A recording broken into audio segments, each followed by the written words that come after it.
कथा आती है बंधुओं कि ऐसे ठाकुर जी के बहुत सारे भक्त हुए हैं।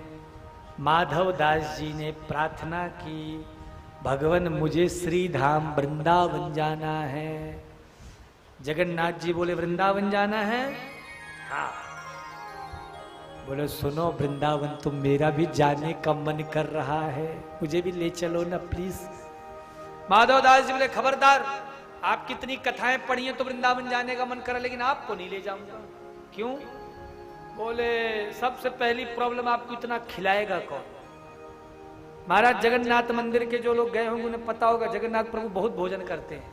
देखे ना, बढ़िया अच्छी हट्टी कट्टी शरीर है, और 7 बार की 8 बार उनका भोग लगता है। सुबह का भोग, फिर महाराज 2 घंटे बाद फिर अलग भोग, मंगला भोग, क्या क्या फलाने अष्टयाम प्रसादी सेवा होती। बोले प्रभु इतना मैं खिलाऊंगा कहाँ, इतनी व्यवस्था, फिर आप इतने भारी, आपको लेके चलूंगा, इसलिए मैं नहीं लेके जा सकता। कथा आती है बंधु, क्यों? क्योंकि माधव दास जी थोड़ा सा खाते थे।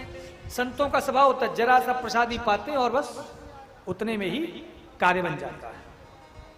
जगन्नाथ जी बोले नहीं नहीं, अब देखो कुछ भी कहो, अब आप ही लोग बौद्ध के हो, पर कहीं बाहर गए और आपको कोई अपने गांव का मिल गया तो लगता है ना कोई अपना सा, कोई अपना आ गया है। ऐसे ही सच कह रहा हूं महाराज, हम भी जब कहीं जाते हैं, कहीं राम जी को देखते हैं ना, तो हमें अपनापन सा लगता है। हम ठाकुर जी की खूब कथा करते हैं, पर कहीं भी हम राम जी का दर्शन कर लेते हैं तो मन में लगता है अरे अरे ये तो हमारे चित्रकूट के बनवासी राघव राम जी हैं, हमारे कामता नास, एक अपनत्व की भावना होती है। तो बोले मुझे भी चलना है। अब माधव दास जी ने मना कर दिया और चल दिए, लेकिन माधव दास जी वहां से चले, लेकिन जगन्नाथ प्रभु ने पीछा नहीं छोड़ा। क्या किए महाराज? गुप्त रूप से वो भी माधव दास जी के चलने लगे। माधव दास जी को पता नहीं। चलते चलते जब वो मथुरा के निकट आए तो बड़ी जोर की भूख लगी। एक गोपी के घर में कही, देवी जीवन में मुझे कभी इतनी तेज भूख नहीं लगी थी, आज बहुत तेज भूख लगी, मुझे पवा दो। बोले हाँ बाबा पालो। महाराज कम से कम नहीं तो ना जाने कितने भगोने महाराज पूरी खीर खा ली। माधव दास जी समझ गए मैंने जिंदगी में कभी इतना खाया नहीं, कुछ तो गड़बड़। आवाज लगाई जगन्नाथ किधर हो? पीछे मुड़ करके देखा तो बगल में ही महाराज जगन्नाथ प्रभु भी बैठे हुए थे। मैंने मना किया था ना नहीं आना। बोले देखो अब तुम आए हो, वृंदावन ब्रज आए हो, मेरी भी इच्छा हो गई। तो महाराज जगन्नाथ प्रभु भी माधव दास जी के पीछे पीछे वृंदावन आए। यहां आकर के खूब दर्शन कर रहे हैं।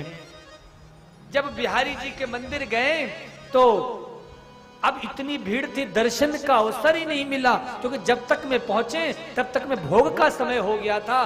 भोग का समय हुआ तो पट बंद हो गया। जैसे ही पट बंद हुआ तो माधव दास जी ने सोचा अब क्या करूं, तो माधव दास जी यमुना जी के किनारे चले गए। अब पोटरी में कुछ चने बंधे थे, वो चने खाने लगे।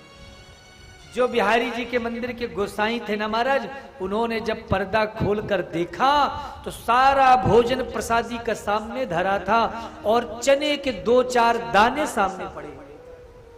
गोसाइयों ने कहा हमने तो चने का भोग लगाया नहीं, ये कैसे चने पा रहे हैं? तो पता लगाया तो पता चला कि एक यमुना किनारे भक्त बैठा और वो चने खा रहा है। गोसाइयों ने प्रेम पूर्वक बुलाया, खूब बिहारी जी के माधव दास जी ने दर्शन किए और वही नेत्र बंद करके बैठ गए। वहां पर बड़े बड़े सिद्ध कोटि के संत बैठे हैं और वो सब ठाकुर जी के दिव्य लीलाओं का गान कर रहे हैं। बोलिए वृंदावन बिहारी लाल।